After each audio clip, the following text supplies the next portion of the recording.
الحمد لله نحمده ونستعينه ونستغفره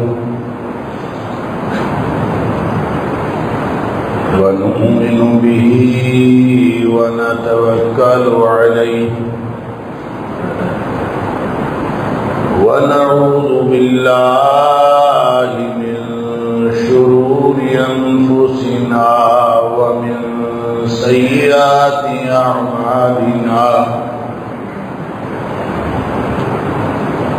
من يهده الله فلا مضل له ومن يضلل فلا هادي له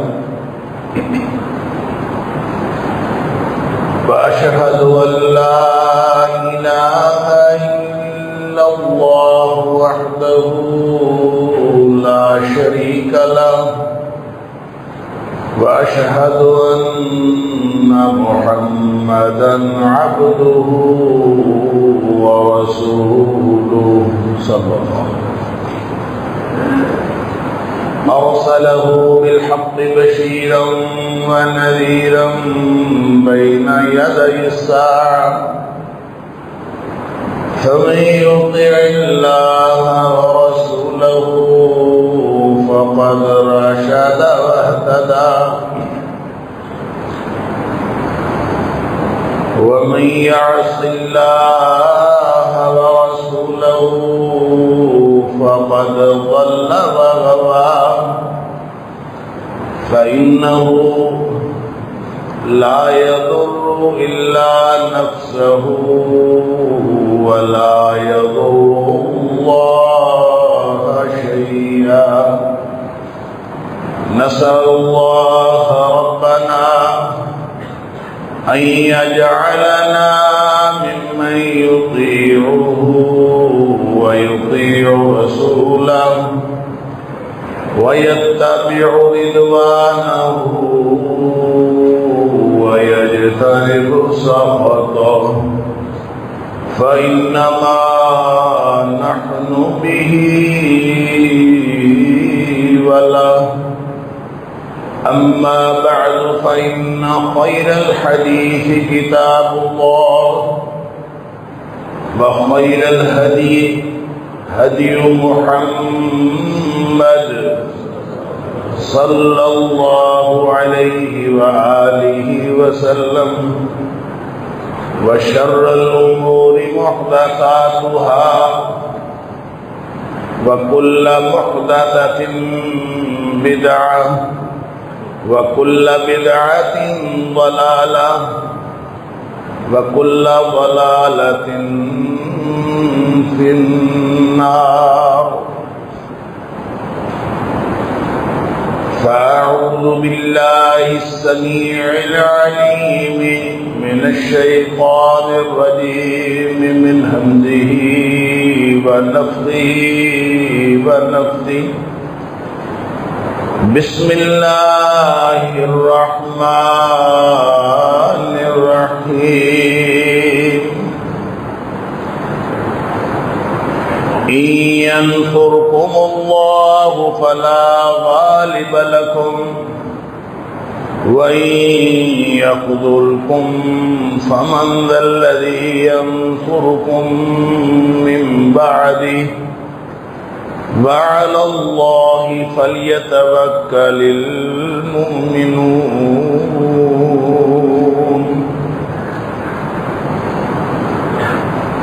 اگر اللہ تمہاری مدد کرے تو تم پر پوری دنیا میں کوئی غالب نہیں آ سکتا، اور اگر اللہ ہی تمہاری مدد چھوڑ جائے فَمَنْ ذَا الَّذِي يَنْصُرُكُمْ مِنْ بَعْدِهِ، تو پھر بھری دنیا میں کون ہے جو تمہاری مدد کرے؟ وَعَلَى اللَّهِ فَلْيَتَوَكَّلِ الْمُؤْمِنُونَ، اور اللہ ہی پر بھروسہ ہونا چاہیے اہل ایمان کا۔ صدق اللہ العظیم۔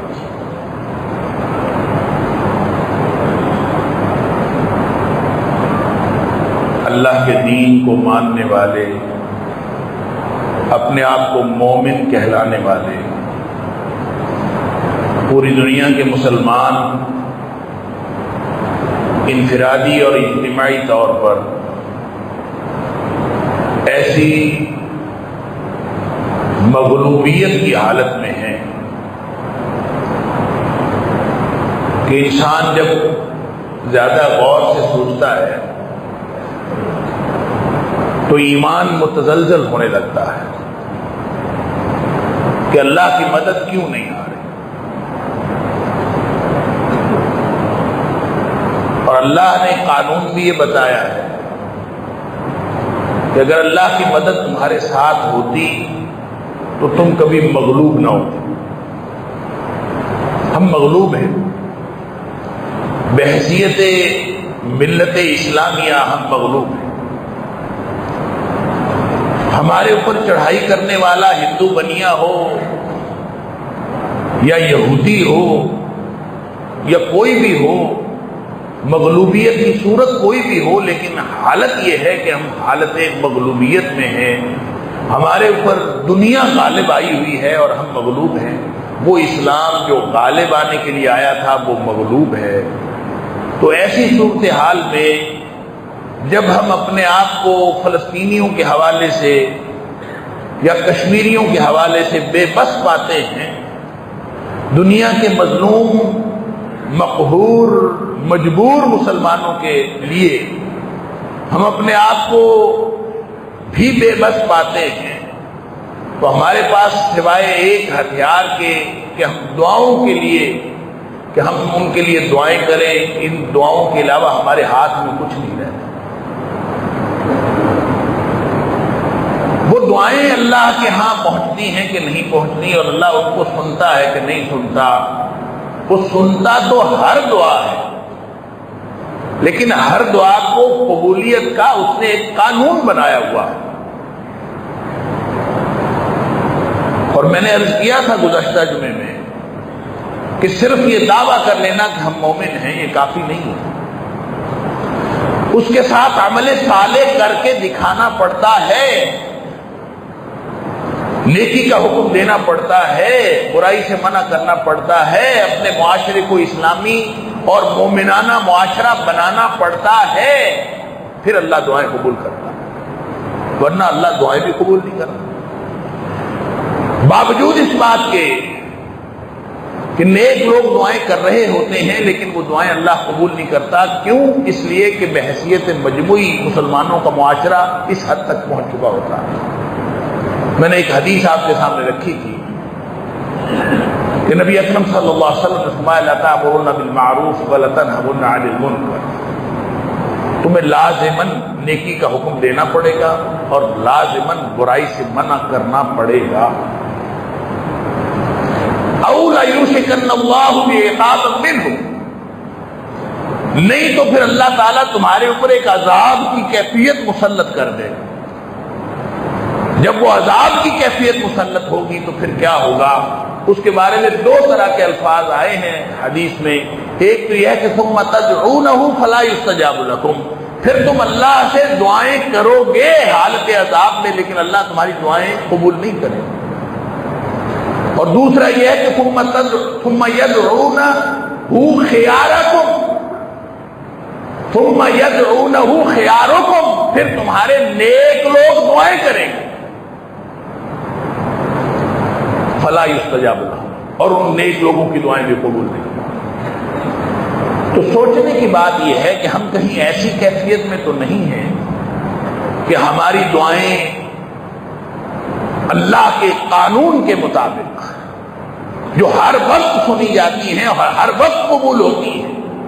اجیب دعوت الداعی اذا دعان، عام قانون یہی ہے کہ جب بھی کوئی پکارے، جہاں بھی کوئی پکارے، میں اس کی دعا قبول کرتا ہوں، لیکن جب حالت عذاب آتی ہے تو حالت عذاب میں لوگ دعائیں کرتے ہیں، اللہ ان کی دعائیں قبول نہیں کرتا۔ کہیں ہم ایسی کیفیت میں تو نہیں، اسی لیے ہماری دعائیں ضائع ہو رہی ہیں۔ ہم حالت عذاب میں اپنے کرتوتوں کے سبب، تو میں نے عرض کیا تھا کہ پہلی شرط یہ ہے دعاؤں کی قبولیت کی، اللہ کی مدد حاصل کرنے کی، اللہ کی مدد کا استحقاق حاصل کرنے کی، اللہ کی مدد کا مستحق بننے کی جو سب سے پہلی شرط ہے وہ ایمان۔ اور ایمان کرنے کا کام ہے، میں نے آپ کو پچھلے جمعے میں اس کی تفصیل عرض کی۔ دوسری شرط ہے عمل صالح۔ اگر آپ عمل صالح نہیں کرتے، ویسے تو یہ ساری شرائط ایک دوسرے کے ساتھ جڑی ہوئی، ہو نہیں سکتا کہ کوئی مومن ہو اور وہ عمل صالح کرنے والا نہ ہو۔ اس کی وجہ ہے کہ ایمان وہ ایک تحریک ہے، ایمان انسان کے دل و دماغ کے اندر ایک آگ لگا دیتا ہے۔ جب ایمان آ جاتا ہے تو پھر انسان عمل کیے بغیر رہ نہیں سکتا۔ ایسا نہیں ہوتا کہ کوئی دعویٰ ایمان بھی کرتا رہے اور اس کے اندر عمل کی ہمت بھی نہ آئے، یہ ہو نہیں سکتا۔ پھر جب ایمان آ جاتا ہے تو انسان ادھر سے سنتا ہے اور سنتے ہی فوراً سرگرم عمل ہو جاتا ہے۔ اللہ اکبر۔ سورہ بقرہ کی آخری آیات پڑھ لیجئے۔ آمن الرسول بما انزل الیہ من ربہ، یہ پورا جو آمن الرسول کی یہ 2 آیات ہیں، یہ ایمان کے لیے کہ ہم پوری ایمان کی تفصیل ہے۔ وملائکتہ وکتبہ ورسلہ لا نفرق بین احد من الرسل، پوری تفصیل۔ لیکن ہوتا کیا ہے، اس کا اثر کیا ہے؟ فرمایا وقالوا سمعنا واطعنا۔ جب ایمان آ جاتا ہے تو پھر سننے اور عمل کرنے کے درمیان تردد اور سوچ کا وقفہ نہیں ہوتا، پھر آدمی فوراً سرگرم عمل ہو جاتا ہے۔ اللہ ہمیں ایسا ایمان نصیب فرمائے۔ تو یہ جو پہلی شرط ہے ایمان، اس کے ساتھ ہی دوسری شرط ہے وہ عمل صالح۔ سورہ والعصر کے اندر بھی اللہ کریم نے یہی فرمایا، والعصر ان الانسان لفی خسر، ہر انسان گھاٹے میں، ہر انسان خسارے میں، سوائے ان کے الا الذین آمنوا وعملوا الصالحات، سوائے اس انسان کے جو ایمان لایا، یا وہ انسان جو ایمان لائے وعملوا الصالحات، اور انہوں نے نیک عمل کیے۔ پھر اس کے بعد اگلا مرحلہ آتا ہے وتواصوا بالحق وتواصوا بالصبر۔ پھر جب اجتماعی طور پر معاشرے میں عمل کی کیفیت اور عمل کی جانچ پڑتال کا موقع آتا ہے تو پھر ایک دوسرے کو کہنا پڑتا ہے، حق کی تواصی، حق کی وصیت، حق کی تاکید کرنی پڑتی ہے۔ اور جب آپ معاشرے میں حق کی تاکید کرتے ہیں تو یہ ممکن نہیں ہے کہ کبھی ٹکراؤ اور تصادم کی صورت پیدا نہ ہو، اور جب تصادم کی صورت پیدا ہو تو وتواصوا بالصبر، تو پھر ڈٹے رہیں۔ اگر یہ کیفیتیں ہیں تو دین تو اللہ نے غالب ہونے کے لیے بھیجا ہے۔ هو الذی ارسل رسولہ بالہدی ودین الحق لیظہرہ علی الدین کلہ، سارے ادیان پر اللہ کا دین غالب ہو جائے۔ یہ غالب ہونے کے لیے آیا، یہ مغلوب ہونے کے لیے نہیں آیا۔ لیکن ہم دیکھتے ہیں کہ مسلمان مغلوب ہیں۔ ہماری مغلوبیت، ہماری مجبوری، ہماری بے بسی ختم ہونے کا نام نہیں لیتی۔ سن لیجئے ایک اور شرط اللہ کریم، اللہ کے رسول صلی اللہ علیہ وسلم نے واضح فرمائی۔ ایک حدیث ہے نسائی شریف کی، نبی کریم صلی اللہ علیہ وسلم نے فرمایا کہ انما ينصر الله هذه الامه بضعيفها۔ سبحان اللہ، کہ اللہ اس امت کی مدد کرتا ہے ان کے کمزوروں کی وجہ سے۔ انما ينصر الله بهذه الامه، اللہ اس امت کی مدد کرتا ہے بضعیفها، کمزور لوگوں کی وجہ سے۔ کمزور لوگ کون ہیں؟ پھر آگے اس کی تفصیل فرمائی، کمزور لوگوں کی کیا بات، کس وجہ سے اللہ تعالیٰ ان کی مدد کرتا ہے؟ فرمایا بدعوتہم وصلاتہم واخلاصہم، کمزور لوگ جو دعائیں کرتے ہیں ان کی دعاؤں کی وجہ سے اللہ تعالیٰ پورے معاشرے کے اوپر رحم کرتا ہے۔ کمزور لوگ جو نمازیں پڑھتے ہیں ان کی نمازوں کی وجہ سے اللہ تعالیٰ پورے معاشرے کے اوپر، پوری ملت کے اوپر رحمت کرتا ہے۔ کمزور لوگوں کے اندر اخلاص ہوتا ہے، ان کے اخلاص کی وجہ سے اللہ تعالیٰ پورے معاشرے کے اوپر رحمتیں نازل کر دیتا۔ گویا طاقتور کی وجہ سے نہیں، امیر لوگوں کی وجہ سے نہیں، مضبوط لوگوں کی وجہ سے نہیں، جو مالی طور پر، جسمانی طور پر، معاشرتی اعتبار سے، سماجی اعتبار سے جو کمزور لوگ ہیں ان کی وجہ سے اللہ تعالیٰ اس امت کی مدد کرتا۔ لہذا اس کا دوہرا معنی ہے، بلکہ کئی جہات ہیں اس حدیث کے مفہوم کو سمجھنے کے لیے۔ اللہ اکبر، نبی پاک صلی اللہ علیہ وسلم کا فرمان، اور نبی کریم صلی اللہ علیہ وسلم کا فرمان جو ہوتا ہے وہ جوامع الکلم ہوتا ہے، جامع کلام ہوتا ہے۔ اس کی نبی پاک صلی اللہ علیہ وسلم تھوڑی سی بات ارشاد فرماتے ہیں، اس کی تشریحات بے شمار ہوتی ہیں، اس کے اندر بے شمار مفاہیم چھپے ہوتے ہیں۔ تو نبی پاک صلی اللہ علیہ وسلم انما ینصر اللہ، اچھا یہ نہیں فرمایا ان اللہ ینصر، انما ینصر، فرق بتائے؟ ان اللہ ینصر اور انما ینصر اللہ، انما اور انا میں فرق یہ ہوتا ہے، انا کا معنی ہوتا ہے بے شک اللہ مدد کرتا، لیکن جب انما عربی زبان میں کہا جاتا ہے تو اس کا مطلب ترجمہ لکھنے والے لکھتے ہیں سوائے اس کے نہیں، سوائے اس کے نہیں۔ اس کا مطلب یہ ہوتا ہے کہ جو بات اس کے بعد ارشاد فرمائی جا رہی ہے، انما کا کلمہ جس فقرے کے شروع میں لگ جاتا ہے اس کے بعد کلیے اور قاعدے کی بات بتا دی جاتی ہے، اور وہی بات ہوتی ہے، اس کے علاوہ کوئی بات نہیں ہوتی۔ انما ینصر اللہ ہذہ الامہ، اس کے علاوہ کوئی اور بات نہیں، بس صرف یہ ہے کیا کہ اللہ اس امت کی مدد کرتا ہے ان کے کمزوروں کی۔ اب کمزوروں کو دیکھ لیجئے، کمزور دعائیں کریں گے تو اللہ قبول کرے گا، کمزور نمازیں پڑھیں گے تو اللہ قبول کرے گا، کمزور اخلاص کا اظہار کریں گے تو اللہ قبول کرے گا۔ لگتا یوں ہے کہ دو طبقات ہم جب اپنے معاشرے کے اندر دیکھتے ہیں تو دو طبقات ایسے ہیں، یہ ہمارا مشاہدہ ہے، واللہ عالم، دلوں کے حال اللہ جانتا ہے۔ مشاہدہ یہ ہے کہ دو طبقات دین سے دور ہیں، ایک طبقہ جو بہت مضبوط اور بہت امیر ہے وہ بھی دین سے دور ہے، اور وہ طبقہ جو کمزور اور غریب اور مفلس ہے وہ بھی دین سے دور ہے۔ بس یہ درمیانی طبقہ کچھ ہے، میڈیاکر جن کو کہتے ہیں، متوسط طبقہ،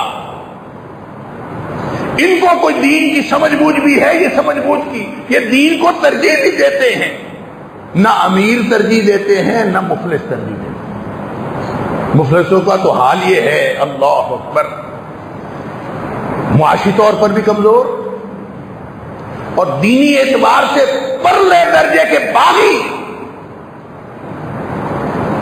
میں نے شاید پہلے بھی بتایا ہوگا، میرا گھر بن رہا تھا تو رمضان آ گیا، رمضان بھی گرمیوں کا تھا، 3 4 6 سال پہلے۔ تو اب میں دیکھتا تھا کہ بیچارے مزدور سارے، ٹھیکیدار بھی، اور سارے جب وہ انہوں نے کام کرنا ہے تو وہ روزہ نہیں رکھتے تھے۔ تو میں نے ان سے کہا کہ تم ایسا کرو کہ تم روزہ رکھو اور 5 وقت کی نماز پڑھو، روزہ رکھو اور 5 وقت کی نماز پڑھو، میں تمہیں مزدوری پوری دوں گا، اور 1 مہینے کے لیے ہم کام بند کر دیں گے، کام بند، لیکن یہ ضروری ہے کہ روزے بھی رکھنے اور 5 وقت نماز بھی پڑھنی ہے۔ یقین کیجئے وہ نہیں مانے، انہوں نے کہا ہم نے مزدوری کرنی،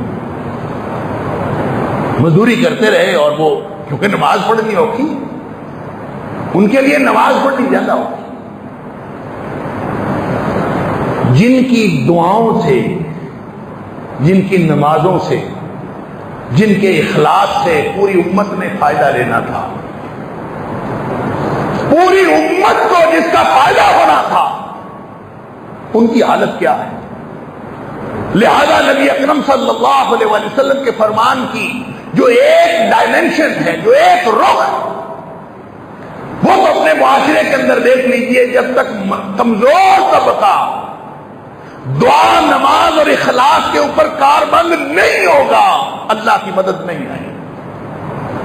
انما ینصر اللہ ہذہ الامۃ بضعیفہم، نبی پاک صلی اللہ علیہ وسلم نے، نسائی شریف کی حدیث ہے، نبی پاک صلی اللہ علیہ وسلم نے کلیہ قاعدے کی بات بتا دی کہ مدد آتی ہے اللہ کی امت کے اوپر کمزور لوگوں کی۔ اب کمزور لوگ کون ہیں؟ جو نمازیں پڑھتے ہیں، جو دعائیں کرتے ہیں، جو اخلاص کا اظہار کرتے ہیں۔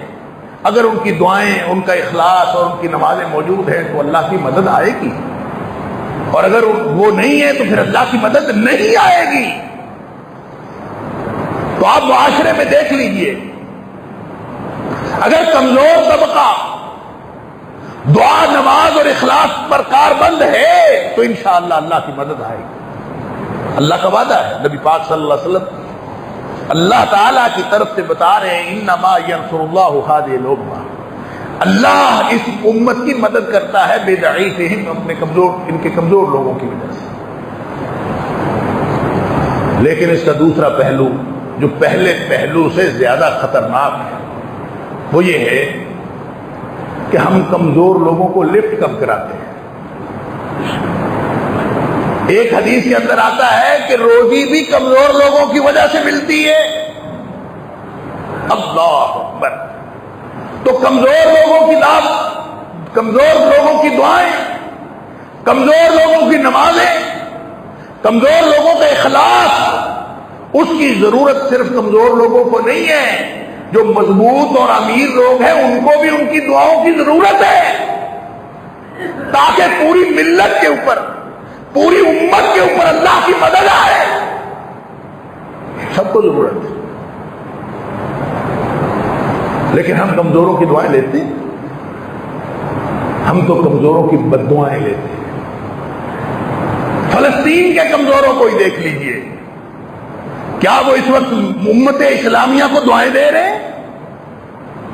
ان کے چھوٹے چھوٹے بچے، ان کی کمزور عورتیں، ان کے کمزور بچے، کمزور مرد، ان کی زبانوں سے امت کے لیے دعائیں نکل رہی ہیں یا بد دعائیں نکل رہی ہیں؟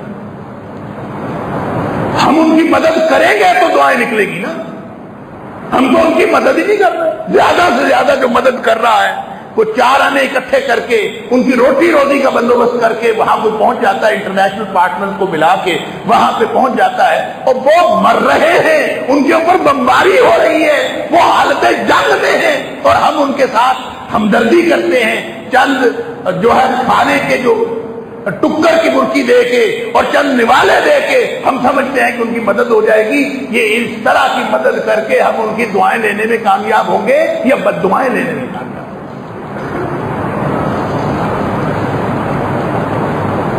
جب پاکستان ایٹمی قوت بنا تھا تو پاکستان کے علاوہ کسی دوسرے ملک میں جہاں سب سے زیادہ خوشی منائی گئی تھی وہ فلسطین میں، سب سے زیادہ خوشی انہوں نے منائی تھی۔ ان کا خیال تھا کہ ملت اسلامیہ کے پاس ایٹم بم آ گیا، امت کے پاس ایٹم بم آ گیا، اب ہماری حفاظت ہوگی، اب ہم مضبوط ہو جائیں گے، لیکن نتیجہ کیا نکلا؟ تو کمزور لوگوں کی وجہ سے ہمیں پوری امت کو اللہ کی مدد ملنی تھی۔ انما ینصر اللہ ہذہ الامۃ بضعیفہا، کمزور لوگوں کی وجہ سے ان کو، ساری امت کو اللہ کی مدد ملنی تھی، بدعواتہم، ان کی دعاؤں کی وجہ سے، وصلاتہم، ان کی نمازوں کی وجہ سے، واخلاصہم، ان کے اخلاص کی وجہ سے۔ اخلاص تو ان کا یقیناً ہے کہ وہ اپنی جانیں اللہ کے سپرد کر رہے ہیں اور وہ اپنی جانیں پیش کر رہے ہیں، اخلاص تو پوری دنیا کو نظر آ رہا ہے، لیکن ان کو تو نمازیں بھی نہیں پڑھنے دی جا رہی، نہ وہ نمازیں پڑھنے کے لیے ان کو سہولت دی جا رہی ہے، نہ ان کی دعائیں امت مسلمہ کے لیے ہیں، تم امت مسلمہ کے اوپر اللہ کی مدد کیسے آئے؟ لہذا ایسے کام کرے امت مسلمہ کمزوروں کے لیے، ہر جگہ کے کمزوروں کے لیے، وہ کشمیر کے کمزور ہوں، وہ فلسطین کے کمزور ہوں، وہ ملک پاکستان کے رہنے والے کمزور ہوں، وہ پوری دنیا کے کسی خطے میں رہنے والے کمزور ہوں، اگر امت مسلمہ ان سب کی دعائیں لینے کا بندوبست کرے تو مدد آج بھی اللہ کی آ سکتی ہے۔ کمزور لوگوں کی دعائیں لینے کا بندوبست کرے، بدعواتہم وصلاتہم واخلاصہم، کمزور لوگوں کی دعائیں ہوں گی، کمزور لوگوں کی نمازیں ہوں گی، کمزور لوگوں کا اخلاص ہوگا تو پوری امت کے اوپر اللہ کی مدد آئے گی۔ لہذا ایک شرط یہ ہے کہ کمزور لوگوں کو سنبھال لیجئے، کوئی سنبھال سکتا ہے تو سنبھالے، کوئی انفرادی طور پر کمزور لوگوں کی دعائیں لے سکتا ہے تو لے، اجتماعی طور پر امت کمزور لوگوں کی دعائیں لے سکتی ہے تو لے، اگر نہیں لیتے تو پھر اللہ کی مدد کوئی نہیں آئے۔ اللہ اکبر۔ اسی طرح ایک اور شرط جو اللہ کریم نے مدد لینے کے لیے، مدد ہے تو میں نے پچھلے جمعے میں عرض کیا تھا کہ اللہ تعالیٰ نے فرمایا کہ مدد کرنا ہمارے ذمے ہے، کان حقا علینا، ہمارے ذمے ہے، نصر المؤمنین، مدد کرنا ہمارے ذمے ہے۔ لیکن کن کی مدد؟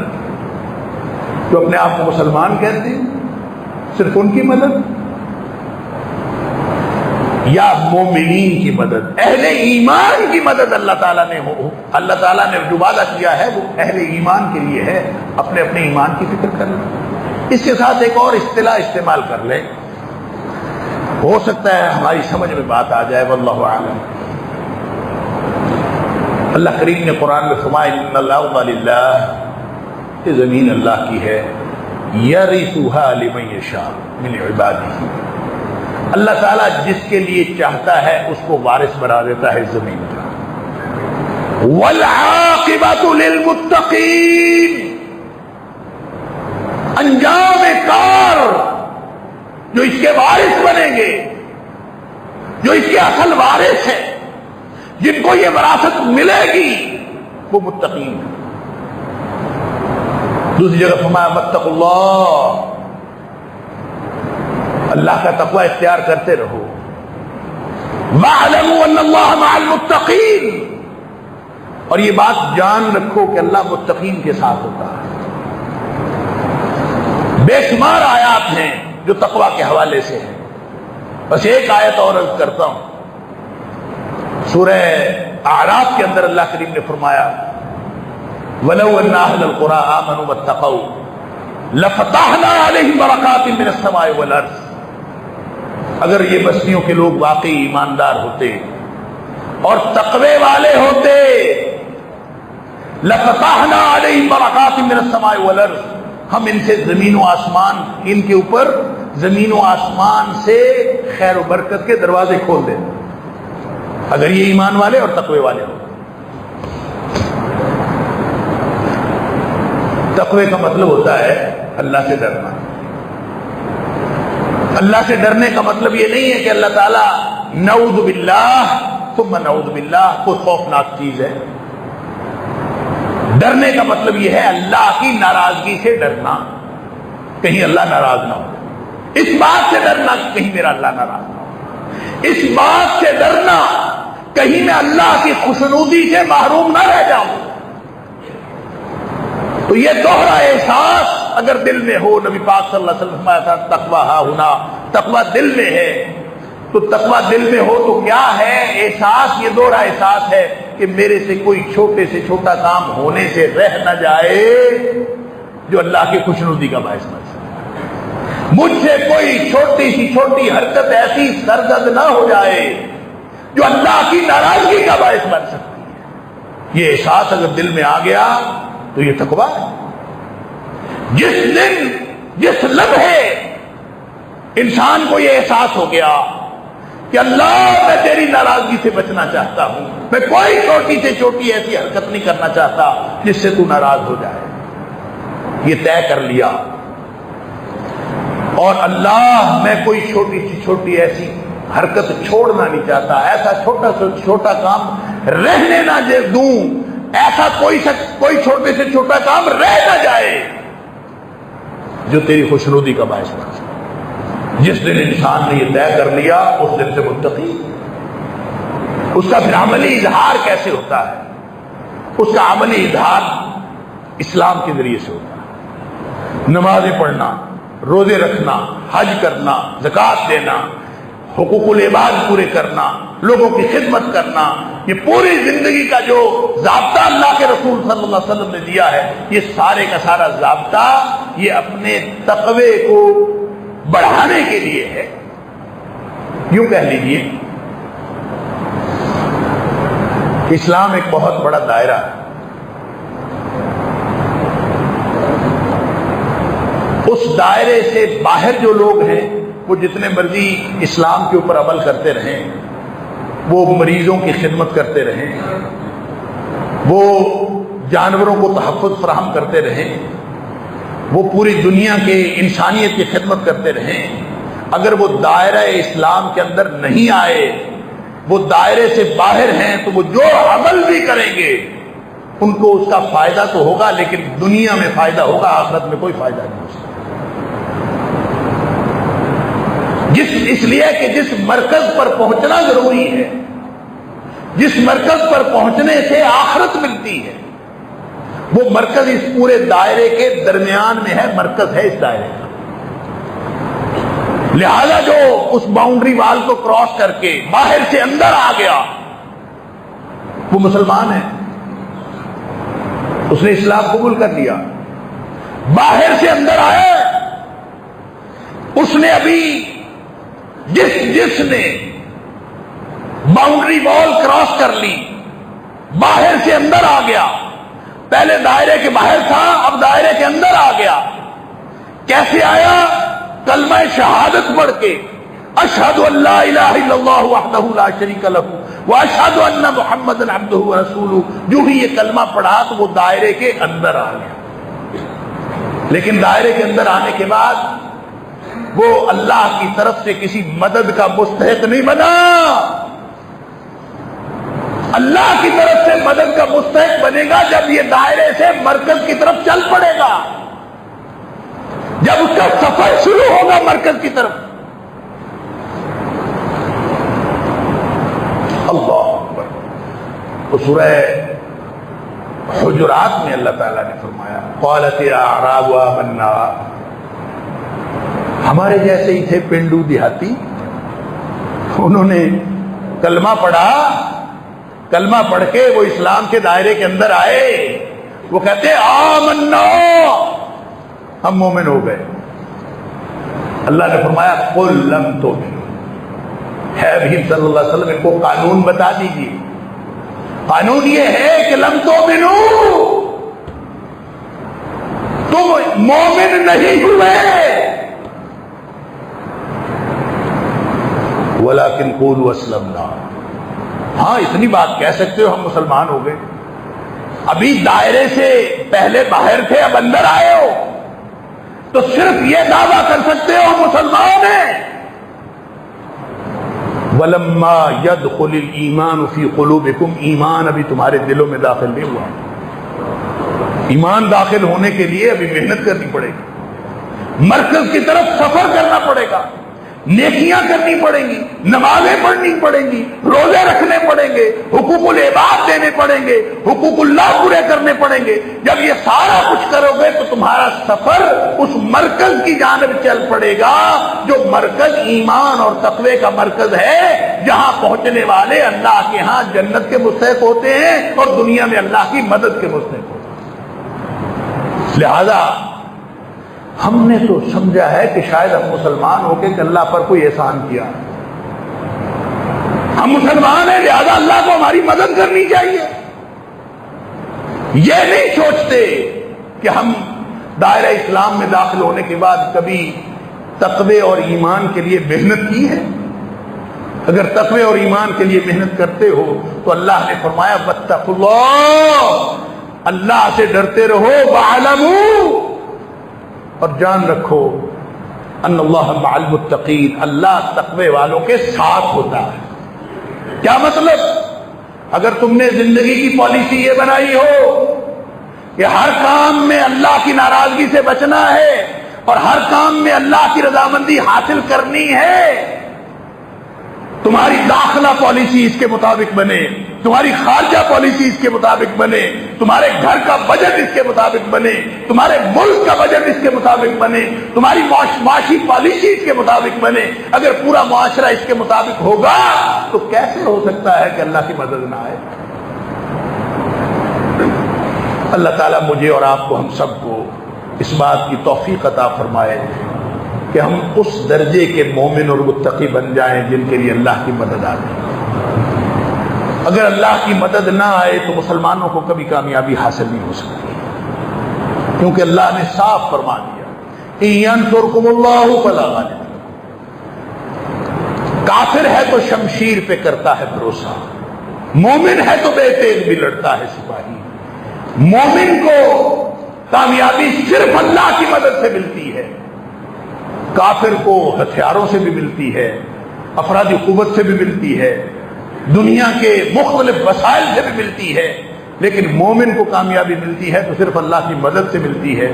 اور اللہ ہی اگر ہمیں چھوڑ جائے، وَإِن يَخْذُلْكُمْ، اگر اللہ ہی تمہیں چھوڑ جائے تو فَمَنْ ذَا الَّذِي يَنْصُرُكُمْ مِنْ بَعْدِهِ، تو پھر اس کے بعد کون ہے دنیا میں تمہاری مدد کرے؟ اس لیے آج مجھے اور آپ کو، ہم سب کو دوسروں کو ذمہ دار ٹھہرانے کی بجائے اپنے آپ کو ذمہ دار ٹھہرانا پڑے گا۔ میں ذمہ دار ہوں، ہم ذمہ دار ہیں۔ ہم اگر ذمہ داری قبول کریں گے اور پھر اپنے دل و دماغ کے اندر ایمان اور تقوی جاگزی کریں گے اور اپنی زندگیاں تقوی اور ایمان کے تقاضے کے مطابق استوار کریں گے تو آج ہی اللہ کی مدد آ سکتی ہے۔ فضائے بدر پیدا کر فرشتے تیری نصرت کو، اتر سکتے ہیں گردوں سے قطار اندر قطار، اب بھی آج بھی اللہ کی مدد آ سکتی ہے، لیکن اللہ کی مدد آنے کے لیے وہ بنیادی تقاضے پورے کرنے کی ضرورت ہے۔ اللہ تعالیٰ مجھے اور آپ کو توفیق عطا فرمائے۔ وآخر دعوانا الحمدللہ رب العالمین۔